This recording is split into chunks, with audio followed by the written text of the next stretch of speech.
Yeah, I was happy with that part of it. Guys played hard, got the ball out. We probably should have scored one more, I thought, if the guys would have done exactly what we're coached to do. A lot of stuff to fix, a lot of stuff to get better at, but I was pleased with the turnovers. What jumped out in terms of things that worried you or concerned you most? From the game? Yeah. Just like I think Mo said the other day, we talked about it. There was a lot of motion stuff going on. I didn't think the communication was good enough. I didn't think our eyes were good enough when people were moving around. So just eye control and communication were the things that concerned me most. In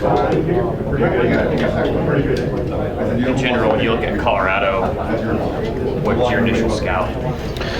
Well, I mean, the one fear is you don't know exactly what they're going to do. You got one game of work. You can look back at some of the other places the coordinator was at and see what they do, but you got only a small body of work to work with. And then obviously I think Laviska probably is or the top wide receiver in the country. I think Steven Montez is a really good quarterback that's got a lot of experience, and they also got a couple other receivers that can make it work. So I think their personnel is a concern, and then not knowing exactly what to get ready for is a second concern. The variety of ways they use Chenault, they line up in a lot of different spots. How much pressure does that put on the entire defense as a whole, not just the secondary? Yeah, I mean, I think it's where's Waldo, right? You got to know where that cat's at, and just because you know where he's at doesn't mean you know what's going to go on. But you always have to understand where he's at and how we can, work our calls to benefit us when he's in the slot, when he's at X, when he's in the backfield, when he's at tight end. But we got to know where he's at. Erik, what concerns you the most about Montez?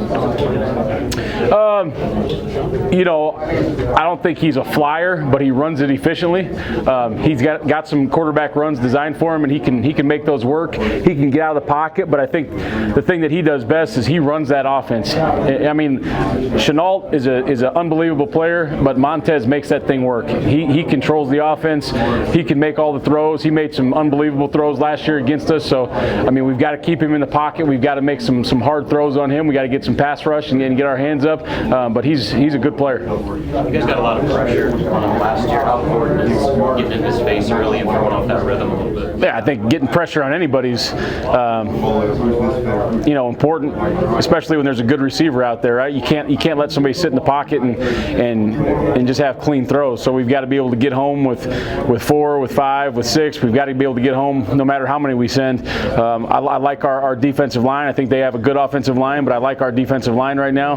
They're doing some good things. So, it's going to be important to get push that pocket. Carrying three new starters in that linebacker, a couple in the secondary. How did you feel like those guys in particular performed? Who are you talking about? Colin? Yeah, I mean, any of them that stood out to you? The two outside guys, Colin, the safeties. What were your impressions? Did anybody stand out to you among that? Yeah, well, obviously Cam Taylor and Eric Lee had some pretty big days. So I was. Listen, I'm super proud of Eric Lee.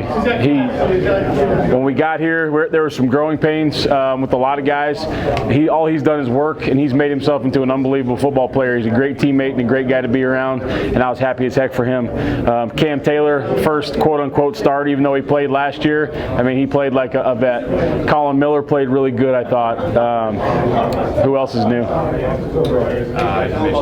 Alex Davis. Yeah, Alex probably had his best game as a Husker. He pressured the quarterback quite a bit. He was dead on his assignments. So I like where those guys are at. We need to get better. Those guys, I think it was important for them to get a good game under their belts, get a little confidence, and hopefully this week they can play even faster and even harder. Cam Taylor wasn't a guy that had played defensive back before he got here, and now he's corner, safety, nickel. What is it about him that's allowed him to just kind of play everywhere, I guess? I mean, not really done it before he got here. Well, here's kind of what I believe right now. It used to be forever ago the best football player on the team played I-back. Now the best football player on the team plays quarterback, whether they're a quarterback or whether they're something else. I watched that young guy play. I went down a bunch of times to watch him. The coach threw him in some drills to see if he could backpedal. and because of his demeanor and his leadership, you just knew he was going to excel no matter where. You put him at linebacker, he's going to be an animal. You put him at receiver, he's going to be a really good football player. He's just the kind of guy that he's a great athlete that's got a great football IQ, probably from being at quarterback, and I think he can play any position on the field you want him at. When you were evaluating him, did you have an idea in your head this is where he's eventually going to end up, or what did you kind of see back then?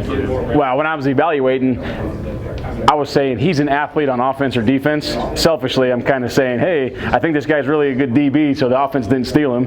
But I thought he could have played receiver. He could have played running. I mean, shoot, he could play quarterback. I mean, he's probably not your drop back, sit in the pocket guy, but he could do some things at quarterback if he wanted him to. How much does it help just having played a game going into this Colorado game as opposed to last year? Oh, tremendously. I think, I don't know. I mean, the experts always say the biggest improvements between game 1 and game 2, and I know we'll improve, but this is going to be a big test. I mean, Colorado's a good football team. They pose a lot of problems, so we've got to be super, super sharp. And I think having that first game where you have some success on defense, but you also have a lot of things to fix, kind of lets everybody know, hey, we haven't arrived. We're not there. We need to dial this thing back, or it's going to be a long day on Saturday. So I'm glad for the success. I'm also glad of some things that we need to get corrected. Erik, Scott said last week was not a good week of practice. You've had 2 days this week. How's it look so far? Yeah, I mean, I thought last week, on the defensive side we practiced pretty good. So far this week it's been really good. These guys understand what we're asking. Having those black shirt guys come and talk to them, I think that meant a lot. Just talking about day to day, not just Saturday, but day to day. How do you prepare? How do you get ready? How do you work in the weight room, in the film room? And I think this group is different than last year in the fact that every single guy has a learning attitude, has a workmanlike attitude where they want to get better, whatever it takes. Just tell us what it takes and we'll do it. Scott said he has the ear of the players. Do they have their attention this week? Does Scott have their attention? Yeah. This group, he has their attention all the time. They have his attention, however you want to say. But he's always got their ear. This group is dialed in. This group saw at the end of the year last year and through winter and summer conditioning that he's got a plan for us, and that plan is going to work. So let's follow that plan. Is there going to be some bumps in the road? Yeah, there's going to be some bumps in the road. But right now, he's laid the plan out, and they want to follow it. What do you think of the way Eli Sullivan stepped up? Unbelievable. For that guy, I mean, it's going to be special for him. Guy from Colorado, walk-on guy, put his head down, grinded for, I don't even know, 3 or 4 years. All he does is get better and better and better and better. Through camp, he's out there making plays. He intercepts a pass with the ones, and I'm like, who is that fish? And he's like, that's Eli. I'm like, golly, he's improved so much, and I'm so happy for that guy. He made some big tackles out there, and I saw some of the stuff on Twitter. He is another coach on the field. Shoot, he corrects me sometimes. No, we did it because they had the formation of the boundary. Great, good job. You know what I mean? He studies the football game. There's never going to be a point where he's out of position, and I'm just proud of him as a kid. How much different is Lamar Jackson from about a year ago today? 180 degrees. Yeah. And he's always been a good player. There's no doubt about that. He's always had the tools.